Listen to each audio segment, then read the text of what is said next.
ভারতের রাস্তায় আগুনে পোড়ানো হচ্ছে বাংলাদেশের প্রধান উপদেষ্টা ডক্টর মোহাম্মদ ইউনূসের ছবি। স্লোগান উঠেছে, জাগো হিন্দু জাগো। এটা কি প্রতিবাদ নাকি পরিকল্পিত মিথ্যা নাটক? ভারতের শিলগুড়ি, আসাম, দিল্লি একটার পর একটা জায়গায় দেখানো হচ্ছে বিক্ষোভ।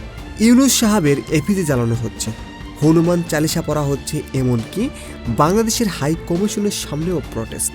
কিছু সংগঠন, বাঙ্গিয়া হিন্দু মঞ্চ, অঞ্জনী পুত্র সেনা, অল ইন্ডিয়া সুন্নি জমিয়তুল উলামা, তারা বলছে বাংলাদেশের হিন্দুদের উপর নাকি ভয়ঙ্কর অত্যাচার হচ্ছে। খুন, মন্দির ভাঙ্গা, নির্যাতন সব দায় চাপানো হচ্ছে অন্তর্বর্তী সরকার প্রধান উপদেষ্টার উপর। কিন্তু প্রশ্ন হলো, এই অভিযোগ কি সত্যি? স্পষ্ট করে বলি, এগুলি সম্পূর্ণ মিথ্যা।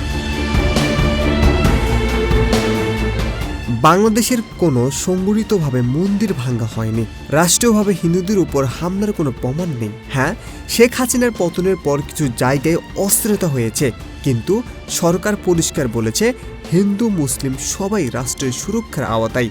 দর্শক, এখানেই সবচেয়ে বড় প্রশ্ন, ভারত যদি সত্যি বন্ধুত্ব চায় তাহলে আগুন দিয়ে কেন কথা বলে? ইউনূস সাহেব নোবেল বিজয়ী, বিশ্বজুড়ে সম্মানিত একজন মানুষ। তার ছবি পুরানো মানে শুধু একজন মানুষ কেনা, পুরো বাংলাদেশকে অপমান করা। ভারত বলছে তারা বাংলাদেশের সাথে সম্পর্ক নষ্ট করতে চায় না, কিন্তু এই ধরনের প্রটেস্ট কি করে সম্পর্ক ভালো করে? এতে ক্ষতি হবে বাণিজ্য, সীমান্ত সম্পর্ক, অর্থনীতি, কূটনীতি। আর কিছু লোক বলছে টিট ফর ট্যাট মানে প্রতিশোধ, কিন্তু ইতিহাস কি বলে? প্রতিশোধ কখনো শান্তি আনে না। বাংলাদেশ শান্তি চাই, ঐক্য চাই, আর আমরা হিন্দুকে রক্ষা করবে, এটাই আমাদের দায়িত্ব। কিন্তু মিথ্যা অপবাদ, বিদেশের অপমান, এটা মেনে নেওয়া যায় না।